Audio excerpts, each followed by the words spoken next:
Good morning, Greg.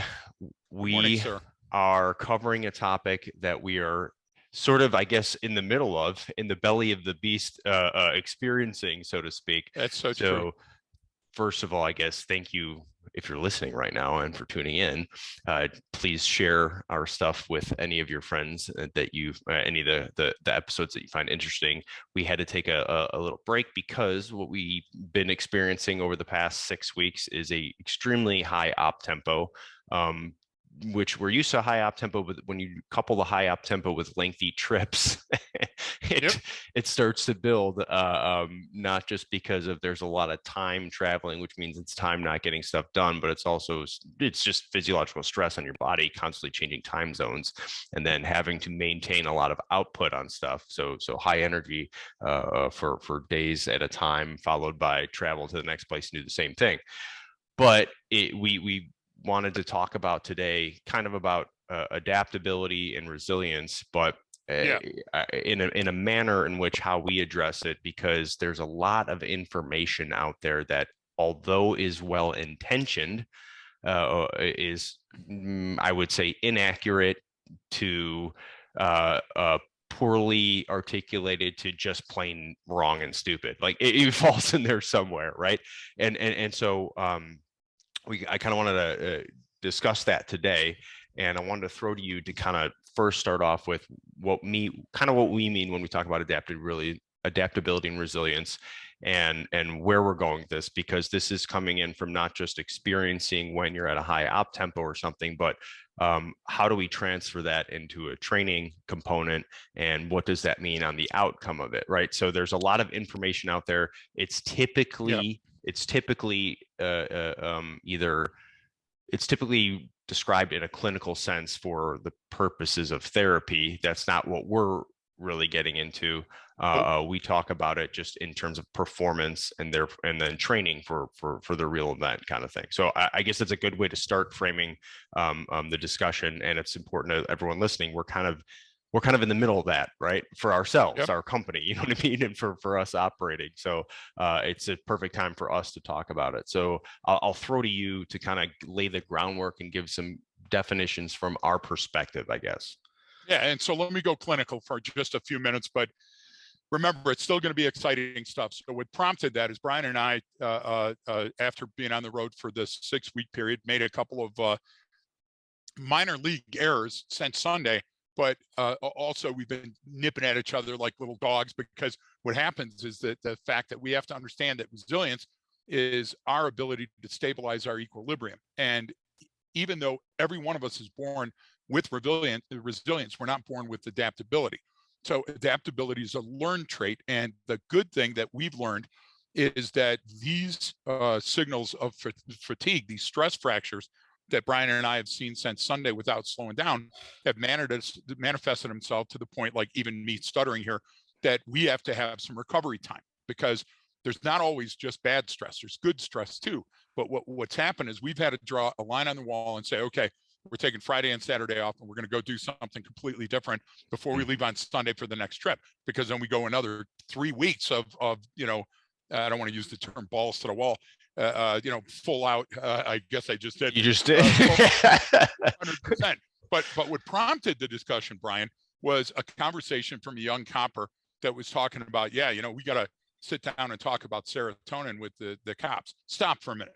Okay, so what got me into this entire industry was reading a book on learned helplessness by Marty Seligman so many years ago, and knowing that Marty was on the right track with his research with animals. And God bless Marty Seligman. I love him. I think he's a genius, but he was wrong. He had a couple of things in there that I knew from my personal experience is wrong. So let's just categorize a couple of things quickly. So we're talking about neurotransmitters and catecholamines, which are hormones. So we're talking about naturally occurring substances in the body, but just like a high performance runner, we can build up some of those so they're available when we feel down. And what he was talking about is serotonin. And serotonin is a hormone that's on board to stabilize moods. So it's not the right one. Now he's mixing it up with dopamine. Dopamine and serotonin are both hormones They both come from tryptophan and tyrosine, which are amino acids that are in our system that are natural, which means they're on board from the time we were born. But they have a completely different function. While serotonin helps me get full sleep and helps me regulate anxiety when I'm stressed out, dopamine is my pleasure center. And guess what? It doesn't impact my mood. Dopamine's on board because it drives a response. So the reason in all of our training, if you've ever tuned in and you hear us talk about dopamine and cortisol, remember, cortisol is your built-in body's alarm system. It's the single most important stress hormone. So if you know how to feel them, you can't feel serotonin. So take that out of your training. Right. You see what I'm saying? But you can feel dopamine, Brian. Oh, and yeah, you can feel cortisol. So the reason that we focus on those two out of, like, we could talk about adrenaline and norepinephrine and everything. The reason we choose those two is that, let's see how important cortisol is.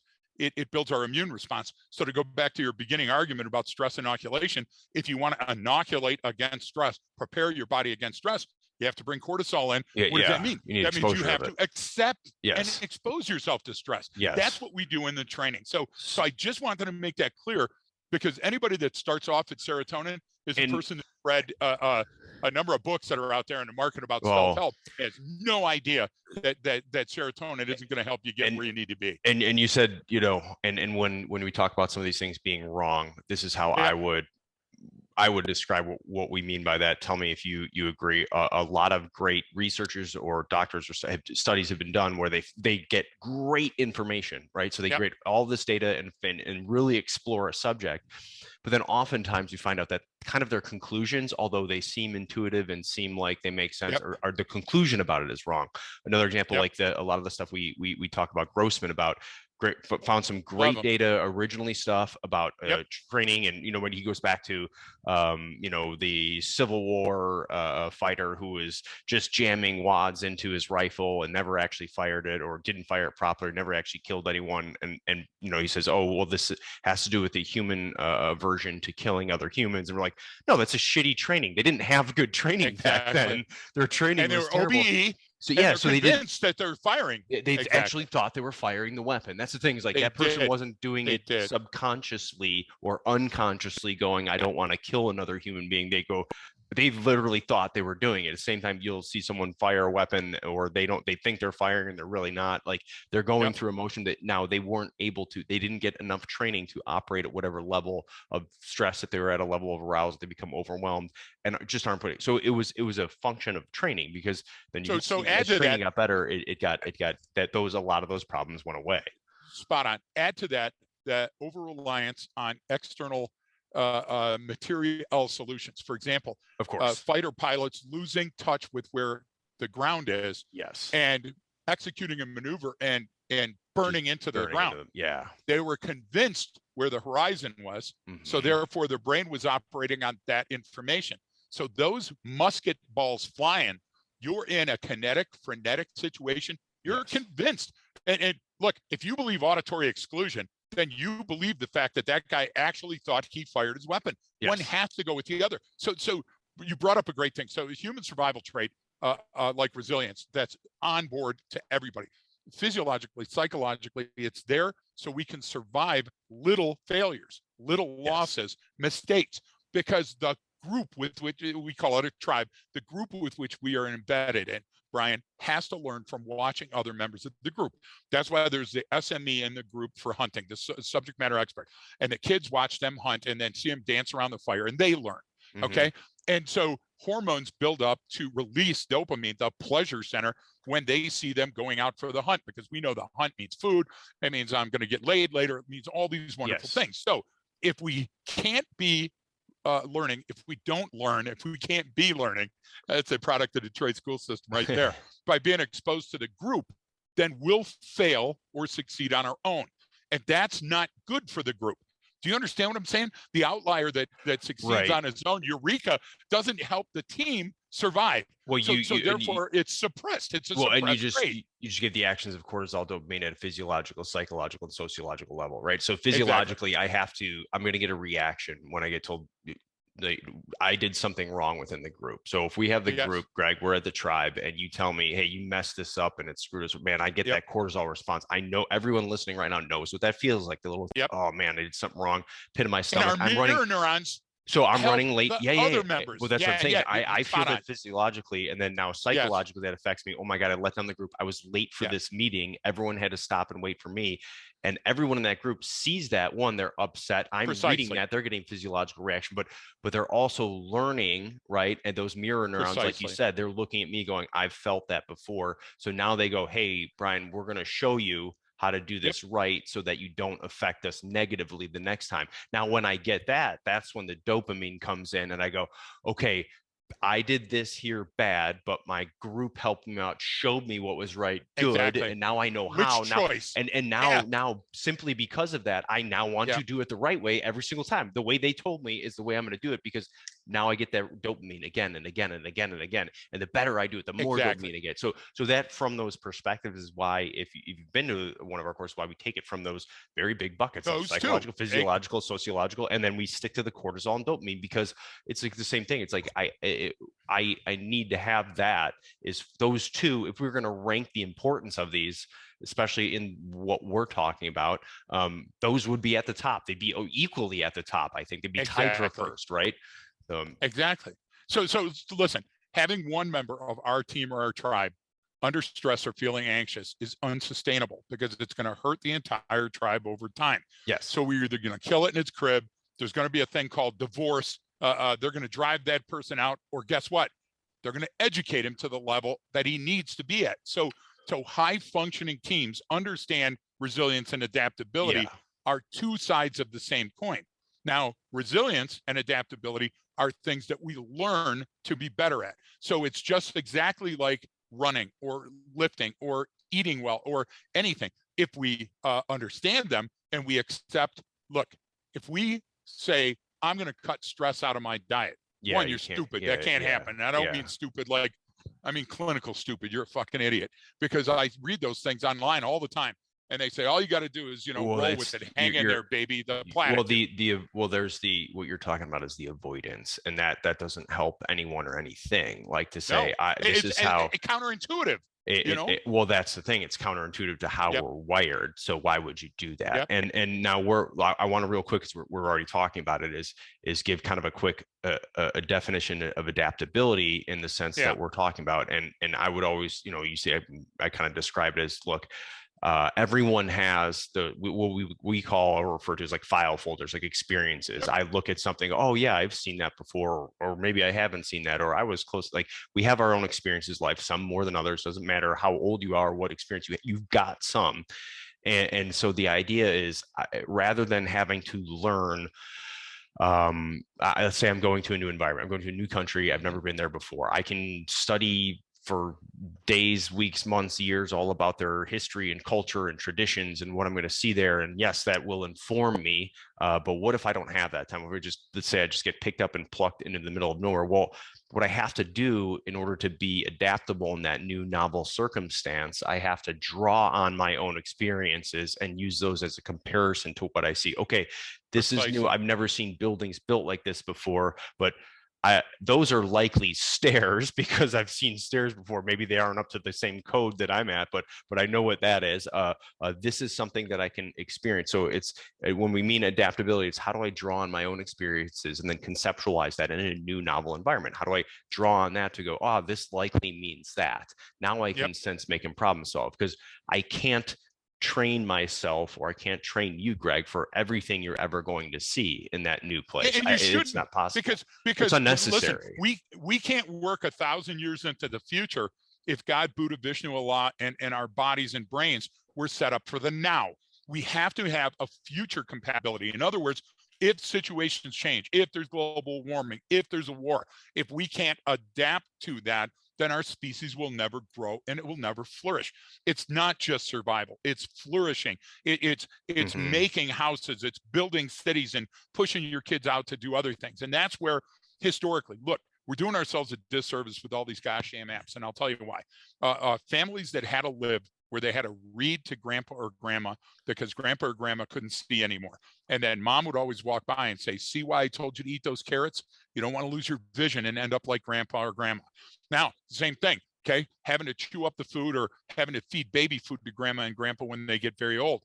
And what did dad do? He turned it into a learning opportunity, didn't he? Hey, take care of your teeth. That's why we tell you to brush. And Uncle Buck, hey, did you really brush or did you just run the brush under some water? Yeah. Because I got a buddy down to the crime lab. testing. Yeah. Exactly. But Brian, you wonder, where do those wives' tales and folk tales and everything come from? They come from our need to try to explain to the rest of the group how powerful in-group training is. So Okay. if we don't, so you asked at the beginning, I don't want to go far afield. Yeah. You asked at the beginning to define adaptability. I'd say scar tissue. Scar tissue is the perfect form of adaptability. The body overcomes whatever initial stress was put on it by building new skin and fighting the infection. And guess what? That scar tissue is actually stronger than the skin around it going forward. So if you don't have some bad stress that you manage, you will look, resilience lies dormant. Resilience doesn't come and say, today we'll be resilient. You have to activate it. You get what I'm trying to say? And those of us that learn to activate it more over than others, this is not an argument about mindfulness. You know, I'm scratching my head because I still think that a couple of our friends think that the mindfulness alone is the key. It's not. Mindfulness is a huge thing, a huge step towards the awakening and the awareness, the quickening, as it will, Highlander. So you understand yourself, because the kid that talked to us, the young cop, thought that, hey, listen, understanding serotonin is going to help me ride the wave. No, it's not. Understanding what you feel like when you're under dopamine's influence, or what you feel like when cortisol, when you're sitting there shivering. I remember a famous police video that isn't shown very much anymore, where a copper stops the guy and the guy's on the ramp to the freeway. Everything's wrong with the car. And the cop goes up to the guy and the guy's just shaking in his seat. And he goes, listen, I got to go to the bathroom. I got to take a poop right now. Listen, you can arrest me, tow the car, whatever else, but just let me take a poop. That was cortisol, Brian. Yeah. Stolen car. I've got Yep. warrants. I don't want to go back to jail. We've seen it all the time. You know, the fight or flight is anytime I read about somebody just talking about fight or flight, I say, okay, how pedantic. You read one thing. You didn't read a body of work. You didn't read everything that the guy's written or the peer reviews. What you did is you said, okay, fight or flight, I get it. No, you don't. You don't get it at all. You have to understand. If you understand and are tuned with your body is constantly sampling the environment and sending you signals that you can use. Constantly. So these are then leads to how do I use that, right? And how do I use that to my advantage? Because that's what, you know, don't come up with something new. Use the framework that your body's going to do anyway, right? And the idea is how do I actually use that in terms of training and what people call, like, because, you know, this gets into stress inoculation, and there's a lot of folks who've written about that and studied stuff, and that was kind of part of the reason. I know when you and I first met years ago, when I was at the infantry immersive trainer, and the idea was, how do you get a Marine's first firefight to be no worse than his last training evolution? And there was a lot of back and forth about how that would work. And the idea is never about, yes, do you need to, you know, I've given the flashbang example. Okay, if I'm on some sort of team that uses flashbangs, I need to be exposed to that before the first time, because otherwise I'm gonna eat it. Yeah, exactly. You'll be eating the popcorn, go, damn, is that powerful, right? But and you know, people want to make these chaotic training scenarios where it's just mass chaos, and I'm going to force you to make decisions. It's like, well, I understand, I see what you're doing, I understand your intent behind it, but what a lot of that really is just sensory adaptation, right? I'm doing is really just I'm getting you to diminish your sensory response, like the crawling under the machine gun fire. Okay, yes, that's not stress inoculation, that's sensory adaptation. Now, it is, in a sense, that is stress inoculation, that I'm going to get cortisol from that, I'm going to get a little adrenaline, oh my god, this is scary. 50 times later, I'm like asleep under it, you know, and I get that. But one, that doesn't help me make better decisions. Now it does, in a sense, that I won't become overwhelmed during that situation. So I won't become overwhelmed by events, right? Because I have this exposure. But it doesn't help with critical thinking. It doesn't help with making a better decision. It doesn't help with me literally just doing a better job under that situation, because, oh, I've been inoculated against stress. It's like, well, Kind of, right? Do you get what I'm saying? No, And because some of that stuff comes from a lot about therapy treatment, right? Like cognitive behavioral therapies and different stuff, especially for like post-traumatic stress. And that's great for that. But yes, the issue is within that context, you already know what the problem is, right? Meaning yes, like, okay, here's the issue. You are becoming completely overwhelmed. You're having all these stress reactions to sitting in a restaurant or something, right? That's not good. How do we address that? How do we fix that?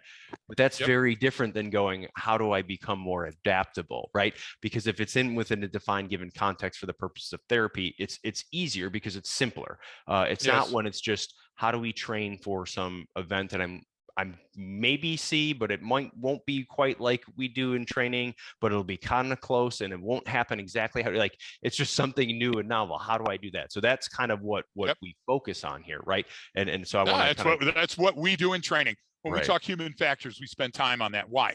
So let's talk about that very briefly. So Brian, you and I met a number of times when you were a subject matter expert at the Infantry Immersive Trainer, because I kept rotating in on different studies that I was a part of.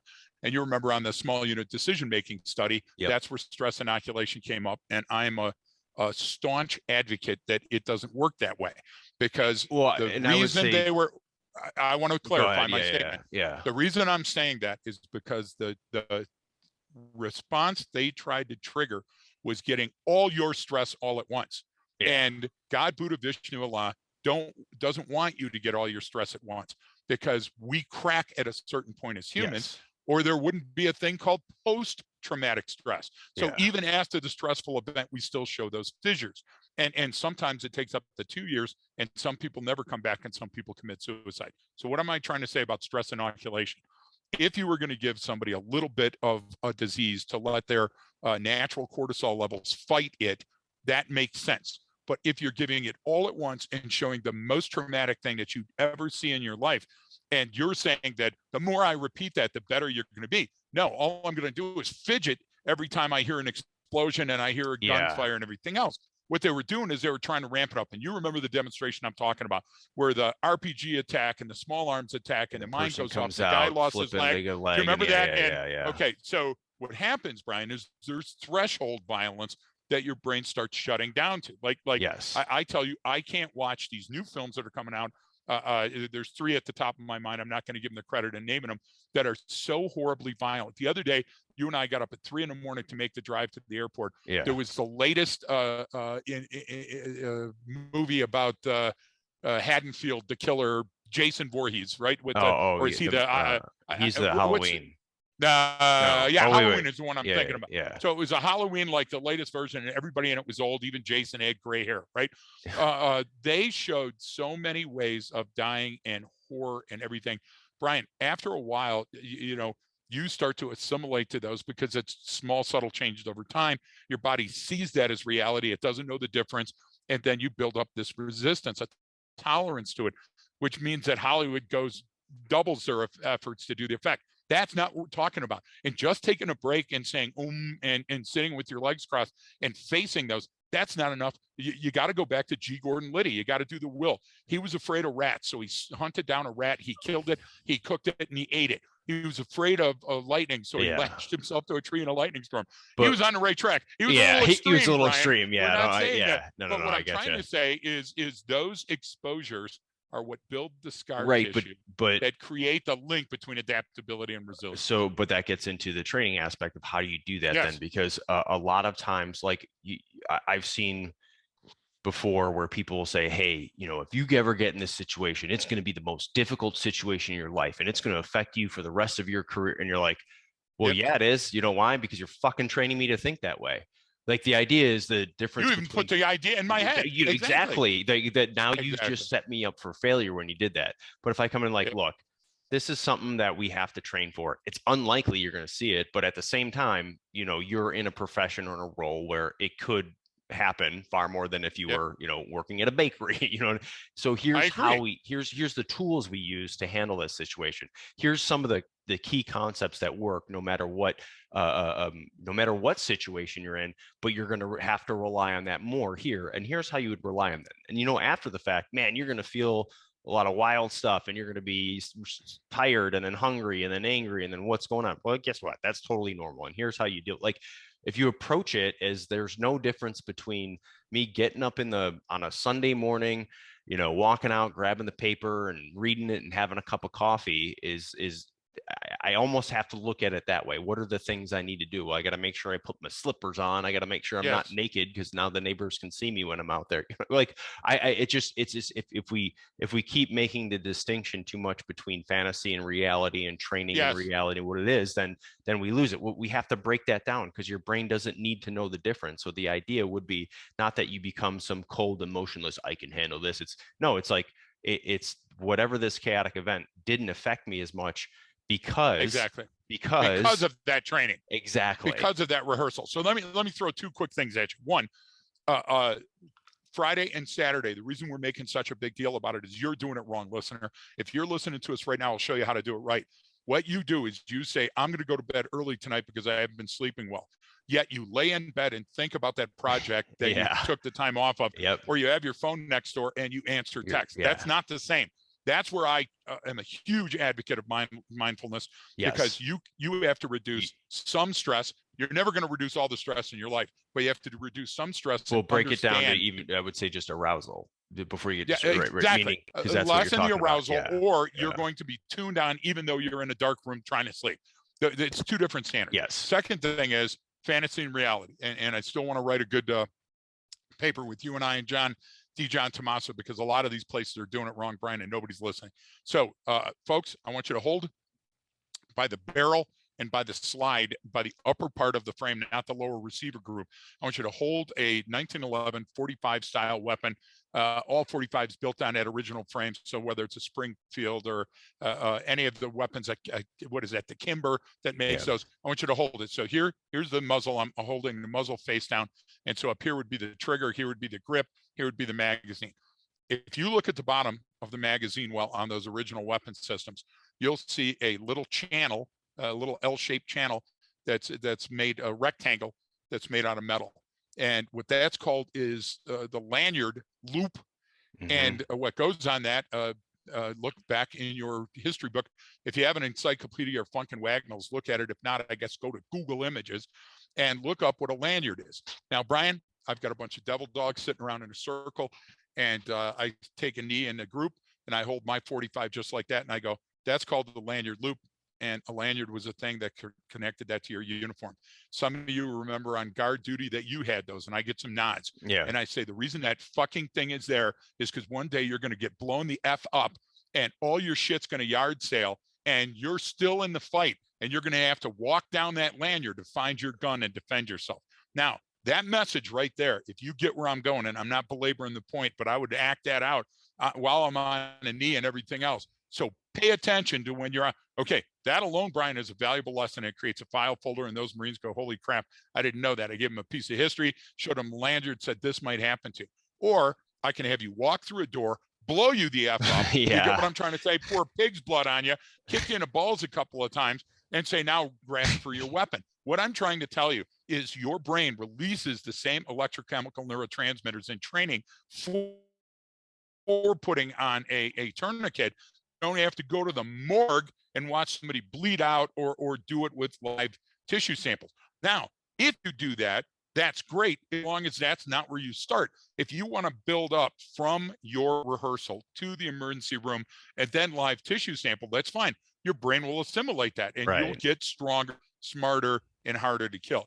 But going to that threshold level, it's no good, Brian. It's just not the most advantageous way, because your brain doesn't learn that way. Just like your brain doesn't learn anything about resilience in a completely stress-free environment. It's the wrong message. Well, and I think a lot of people have gotten better at that. Is not just dropping everyone into some chaotic situation. I think that's certainly gotten a lot better. The idea is but with any of that type of training is that it's only going to be you're basically training it's stimulus and response. Like, so you Yes. train for some, like you said, putting the tourniquet on, and now I continue to increase the complexity of the scenario or increase the level of arousal in it so that you can do it even under very, very chaotic conditions. Got it. But that doesn't help me think my way out of the situation, and it doesn't help and this is the idea is it goes back to the decision making under stress. Okay, well, if I haven't trained for the decision that I need to make in that situation, Yes. it's unlikely I'm going to think of it when that arousal hits a certain point, right? When I start to become overwhelmed or near overwhelmed. So that is the other not problem, but it's the Yeah. limiting factor in any of that stuff. Now, both of us will tell anyone the higher level of training and education you have, the more likely you are to make a better decision. Just in general, like I give the example of like some people are if I shoot 10,000 rounds a month out of a weapon system, become really, really, really good at it, right? So Yep. much that I can move so quickly and think faster when I need to use it that I'm less likely to use it than the person who shoots 10,000 rounds in their entire life. You get what I'm saying? Yes. Absolutely. Because I now am so proficient at that it becomes an extension of who I am. I don't even have to have a single thought about it. That, in fact, will allow me where if I just got this thing and you showed me how to use it and I'm in a chaotic situation, I'm more likely to use violence. I'm more likely to increase the level of Precisely. violence. So I But don't mean it like that, but let's it's go at that. Let's go with that for just a second and talk cognitive load. What you just gave is a perfect example of a cognitive load. right. But the problem is that critical thinking doesn't enter into that because there is no such thing as muscle memory. But what you did is you built your muscles up to a level that they were much better and much quicker and much more efficient than the person next to you. But it still won't help you solve calculus, and it still won't help you talk that person down that's in a hostage situation. Now, you may be able to outshoot them if it comes to that. Well, You get what I'm trying to say? it's So a very most narrow training, bandwidth that it'll work in. so most training has to be laser focused on the skill at hand. Mm-hmm. But we try to use a fundamental attribution error and say, because I'm that highly trained with my weapon, I'm safer on the street. That's not necessarily so. So Yeah. Einstein, just let me Explain throw a that. Yeah, simple yeah, one. yeah, yeah. Einstein had 5 of the same exact outfits: shirt, Right. Of coat, course. hat, Yeah. shoes. Why? To relieve his cognitive load and create recovery time for his brain. So he never had to think what to wear. He just put on clothes and went to work. And that's why he was thinking higher thoughts. So in your own life, if you promote mental recovery time by reducing some of your cognitive load, like by shooting 30,000 rounds a month, let's say, you get what I'm trying to say. What you've done is you've alleviated your brain from tap, rack, bang, the procedures and stuff. So your Yeah. brain is much more at ease when it comes to those skills. So in that situation, you're likely going to be less anxiety prone or stress driven. But that doesn't mean that you'll be a better husband or father. It doesn't mean Right. that you'll be able to drive better. But that's Right. what people think. People think I buy a Wilson Combat and I buy the best holster on the Well, market and I or practice with it all the time. I'm somehow safer, right? and again, so because we're getting into, how do I think my way out? We're talking about decisions, right? It Yes. might not help me make a better decision where when it and I like how you pointed out it's kind of like a fundamental attribution error. Okay, I have this level, I must do that. I mean, that's the classic like, Yep.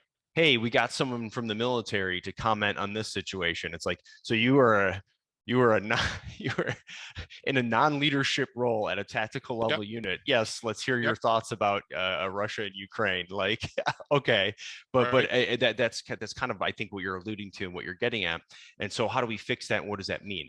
And the idea of the training is like you can fire all the rounds you want. You can go through all that stuff, and it's cool and it's fun and it's exciting and it does help. Yep. But it's not. You're not going to be able to. It's not going to give you the outcome you likely think it will because you're not increasing your level of critical thinking. You're increasing your Precisely. management of physiological arousal, right? I mean, and that's So you're spot on. Spot on. Let's go back to Seligman then. Learned helplessness. Read, mm-hmm. folks. Read. Study. Okay, Brian, is it true that tier 1 people die in combat? Yes. Okay. So what effing chance do I have? So Yeah, I right. might as well stay at home and not Right. even practice, And not even leave because the some of the house. highest trained Yeah. Green Berets and Black Ops and SEAL people have died in combat. And the guy speaking to me this morning from the Ranger Battalion had people in his own unit that died during the event that he's speaking about, and he lived. So what chance, if this one guy out of all those highly trained guys is here telling me how he did it? I can't do that. I can't flip that tire. I can't do those rope things. You know what I'm saying? I can't fast rope out of a moving UH-1D onto a roof of a Somali hotel and take, you get where I'm going? Yeah. So that's what Seligman was onto. And I completely believe that, is that there's a amount of arousal that gets to the point of diminishing returns quicker than the arousal that comes in inverted U hypothesis. And what I mean is, that's the one that says, don't get off the couch, don't get in a boat, don't even go to the gym. You see what I'm trying to say? Now, what does that reinforce? That resilience is still in that individual, okay? Yet they're never going to become adaptable, so their contribution to the tribe is nil. Do you see what I'm saying? So for you to help us move forward as a species, you got to get off the couch. You got to get out there and take a role. You have to step in. And I think most of the people listening to this are those people that do that. But the idea would be, how would I put that into the context of training, right? Meaning, yes.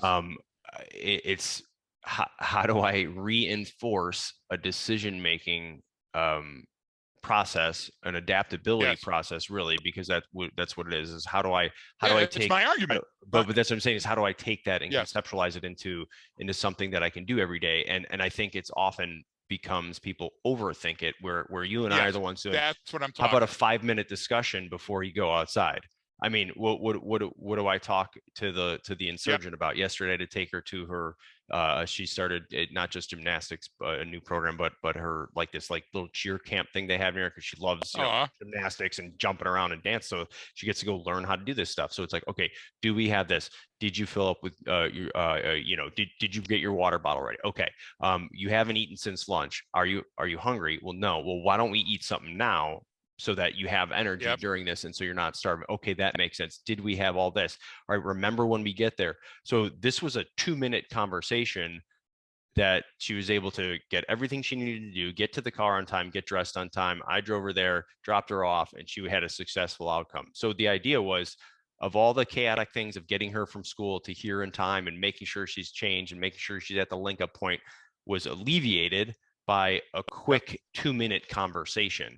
And I use it as a child example because this is a new novel environment for her. She's only 9. She doesn't have the so now put yourself an adult in whatever situation. Well, you have all this other stuff that you can draw from. So sometimes those quick, what are we doing now? How are we focusing on this? And what can I do about it? And we worked that in. We said, all right, we know in the next few weeks we're going to be slammed, and it's going to get to a point that we're going to be at each other's throats or getting short with people. It's just that's how humans are. There's nothing we can do. I work out all the time. You work out. We eat healthy. We do this stuff, but it doesn't flipping matter that I can change. I change time zones 13 times in a month. My body's like, F you, dude. Like, eventually I'm going to be laying in a hotel. Yesterday was the perfect example. Yesterday was the perfect example, because we're making shit out of stuff that didn't need to be made shit out of, and even the callous word doom, I was ready for blood, from our partners, and it was like, okay, where's all this coming from? And so we identified that through the use of cortisol and dopamine in our training, and we've now come up with the solution for that. Those are the things that are valuable. The story you just gave about the little insurgent, I always smile, because those are great. Because to this day, Shelly and I still do on-duty roll call. Yep. This morning, Shelly got bit by a wasp 3 flipping times. Okay. Same. So she had to take the Benadryl. We did the wounds, and Shelly shot the wasp with her Caspian and hung it up. Did she hunt down the whole wasp family and kill all of them? Okay. Yeah. And then the wasp, and thrown the birds to say, you knew what the wasp was up to. The idea is that thing, look, it's raining outside and it's foggy. I know you had an odd start to your day. You got your head straight. Are you ready for work? You have a lanyard. Folks, thin, THIN, blue, BLUE, on, ON, line, LINE. Go to Thin Blue Online, all in one word, and look up the free Kyle Dinkheller vid that we did, Dinkheller 360. am I saying that? Kyle Dinkel never ever said today's it up. No copper. Hold up, Nobody hold up, at a hold up. 7-Eleven. No person does that.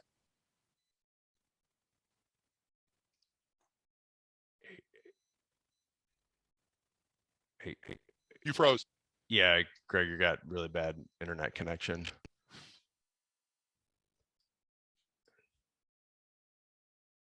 How far back? Uh, Just starting there. yeah, hang on. It's still on pretty bad delay.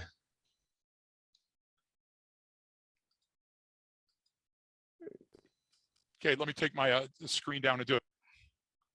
See, I thought it was on your side, Brian, because it honestly, I saw you freeze a couple times. Yeah, I can't. You've been choppy that whole time. No difference. No, hang on 1 second.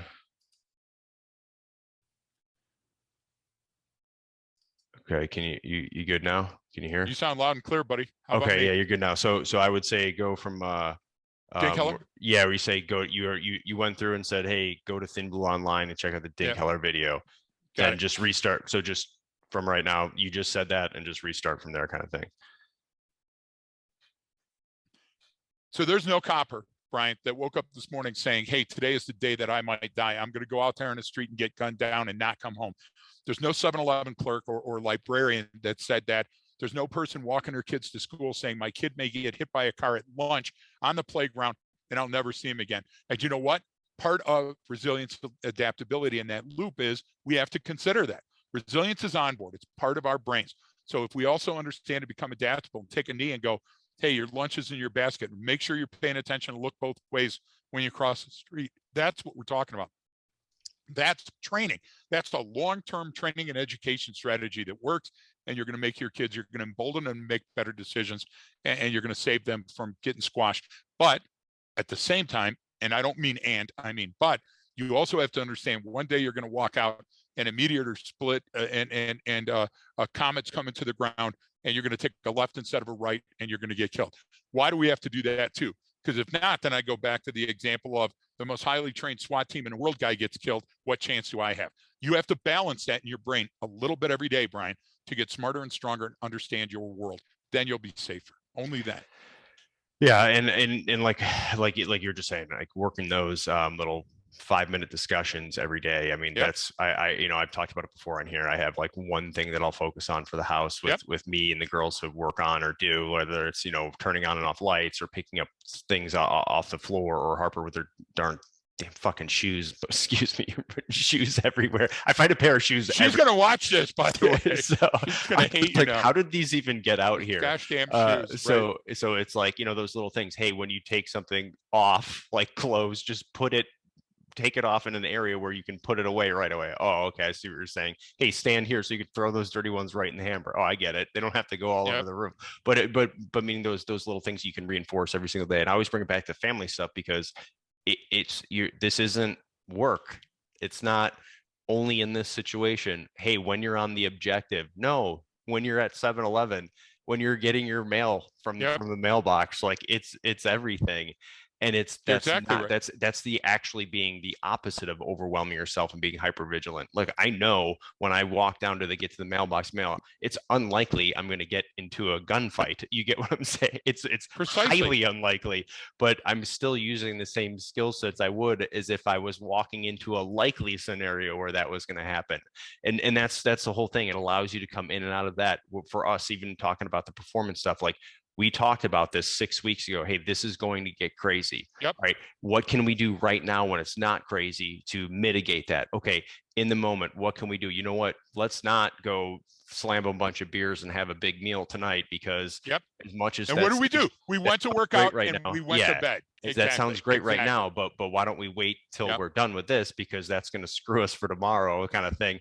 And even though it's not something crazy, it's those little things. Hey, you know what? Let's not leave at that time. We're good if we leave a half hour later. Will that 30 minutes will like make us a little bit more having to move a little faster in the morning? Yeah. But right now we need that 30 minutes of downtime. Like, I mean, it's just as long as we use that downtime. Yes. That's what I mean about recovery. Yeah. And you're spot on. So if I sit there in the hotel room staring at the clock and every minute going, okay, 29 minutes to go, Brian, that's not recovery. You know, I mean, our dear Bosch here in Gunnison at the city market, the distance runner, Brian, you know, he's always talking about recovery. And I'm like, yeah, but I got to run every day. It's a thing I do. If I don't do it, I feel bad. And, you know, the idea is that I created that situation. My body didn't. My brain created the situation. So training changes behavior. Why? Because over time, if I do, like you said something about going down to the mailbox, I truly have a risk of going down to the mailbox. Yeah, you might get eaten by involved in a gun battle or something, and being involved by a mountain lion. Think about that. Okay, I've made a lot of enemies my entire career. My flipping address is on the gosh damn mailbox, right? So people would associate that. So those are things. So I never take that lightly. So when I go down, okay, I take precautions when I go down there. Brian, that's not saying that I'm anxious or scared or any of these other things along with. That's being smart. You know, I mean, taking extra socks when you go on a hike, that's a good plan. Why? Because when your feet get sweaty and you're moving around in its socks, you can get a blister. That's what we're talking about. The body is naturally resilient, but you have to train the level of adaptability over time. And that goes back to the cortisol dopamine, right? And that's how we go, how we do it with everything that we do. But it's like, people are always asking us like, well, how do I do this? And how do I work this in, you know, to using what you guys are talking about? Well, obviously one, hire us, we'll train you how to do it. But if you're just listening to the podcast, like, we can get you up to speed really quick. Not so much on here, but in person when you pay us. But the idea is that, you know, thinking of cortisol and dopamine, how am I getting how am I rewarding the situation to go right? And how am I getting the cortisol that, ooh, that's going to hurt, don't do that, without overwhelming either one, right? Because I don't want to give the overwhelming, this is what you do every time, look, I did it right, or hey, this is so overwhelmingly bad. It's just I have to work that in, and I want every sort of training scenario, there has to be a way to win it. I have to know how this now maybe if I did it wrong and have to go through something again, great, there's remediation for that stuff. But there has to be a way out. There never can be and this is where you all die. Right? Because it's just that doesn't, that in no way does that help. Let me throw this at you, because you're right on the precipice of it anyway. Folks, let's talk about cramming. Cramming works. It works because your short-term memory, which is called your working memory, will remember the stuff just as you go into the test, and you take the test and you'll do good. The problem with cramming is the minute you walk out of that test, your brain housing group will say, I no longer need the information, and you will shit it out. Dump it immediately.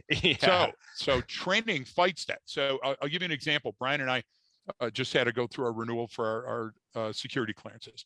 And one of the things is the folks, and I won't say at the U.S. State Department or whatever, they did a great job of putting together a training package where they show you a couple of vignettes, then they prompt you to the correct answer, and then you get the correct answer and you pass the test. That's absolutely amazing, and both of us got our certificate.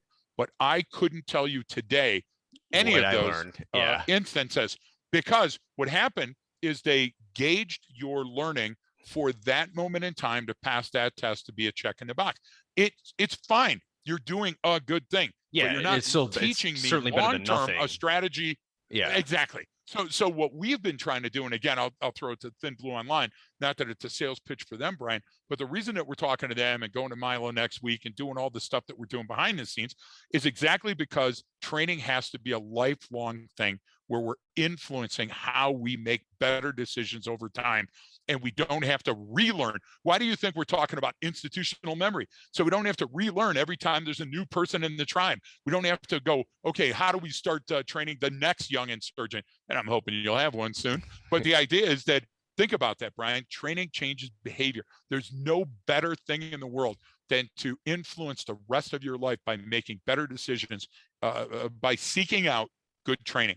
And you know what? Good training may be expensive, may be harder to find, but you're doing yourself a great service.